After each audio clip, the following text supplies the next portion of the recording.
हरे कृष्ण। ये बहुत समय पहले की बात है कि एक गांव में एक व्यक्ति रहता था। वो बड़ा नास्तिक था, कभी भगवान को नहीं मानता, और गांव में उसकी एक छोटी सी औषधियों की दुकान थी, जड़ी बूटियों की, लेकिन वो भगवान को बिल्कुल नहीं मानता। एक दिन शाम के समय में अपनी उस छोटी सी दुकान में अपने दोस्तों के साथ बैठ के ताश के पत्ते खेल रहा था, और अपनी उस ताश के पत्तों में वो मग्न था, खो गया था। ऐसे में एक छोटा बच्चा रोते रोते आया, भैया मुझे ये दवाई दे दो, एक वैद्य ने मेरी माँ के लिए दवाई लिखी है, मेरी माँ की तबीयत बहुत खराब है, वैद्य ने कहा जल्दी दवाई लो, तुम्हारी माँ को देनी है, प्लीज मुझे ये दवाई दे दो, प्लीज दवाई दे दो, प्लीज दवाई दे दो। उससे कहा देख नहीं रहे हो मैं पत्ते खेल रहा हूं, 2 मिनट सब्र नहीं कर सकते हो? तो दोस्तों ने कहा भाई दे दो, अभी बच्चा है, जल्दी करो, दवाई दे दो। अब बंदे का ध्यान ताश के पत्तों में था। प्रिस्क्रिप्शन पर दवाई पढ़ ली, दवाई पर्ची पे पढ़ के उसने एक बोतल निकाल के बच्चे को दे दी। बच्चा दवाई लेके चला गया। जो पैसे देने थे उस जमाने के 25-50 पैसे वो दे के चला गया और दवाई निकाल के दे दी। दोस्त चले गए, ताश के पत्ते, गेम पूरी हो गई, शाम का समय था, अंधेरा हो गया, अब दुकान बंद करने का समय था, बरसात हो रही है। ऐसे में अचानक उसने पर्ची उठाई। जब उसने देखा तब इसका ध्यान गया, मैंने बच्चे को गलत दवाई दे दी। इसकी मां को बड़ा रिएक्शन हो सकता है, कुछ भी हो सकता है, मेरे हाथ से कुछ गलत दवाई चली गई है, गलत औषध चली गई है, और अगर इसकी मां दवाई पिएगी तो बहुत बड़ा रिएक्शन हो सकता है। और मैं इस बच्चे को कहां ढूंढूं? मैंने गलत दवाई दे दी। बच्चे का घर का अंधेरा, मेरे दोस्त भी चले गए, मैं किसको बोलूं, कहां पुकारूं, तेज बरसात में कहां जाऊं? और अगर उसकी मां को कुछ हो गया, उसकी मां की मृत्यु होगी तो मुझे बहुत दंड मिलेगा। कहां करूं, क्या करूं?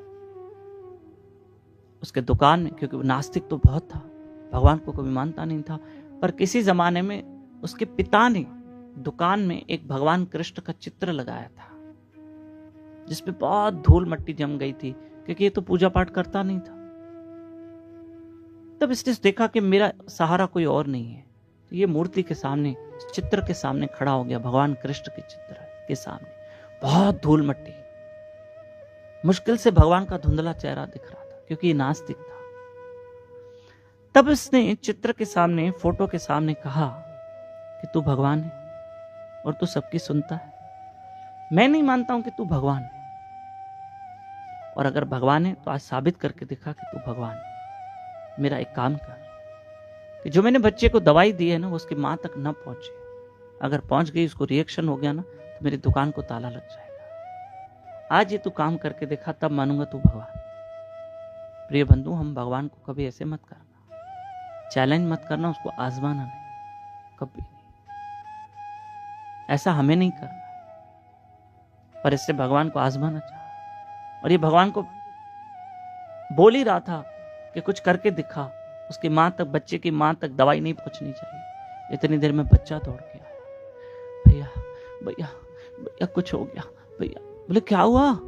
ये डर गया, और बच्चा आवाज ही नहीं निकले। अब इसकी तो और धड़कन व्यक्ति की बढ़ गई, लगता है इसके बच्चे की मां तक दवाई पहुंच गई है, इसकी मां को कुछ हुआ है, और ये कंप्लेंट लेकर आया, और ये बोल नहीं पा रहा। बोले बेटा हुआ क्या, कुछ हुआ, क्या हुआ बताओ तो सही। और बच्चा कुछ बोल नहीं पा रहा।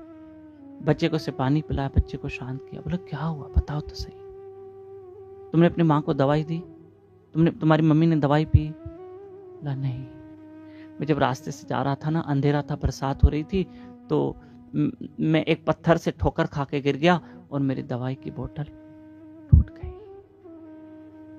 तब इस व्यक्ति को शांति मिली।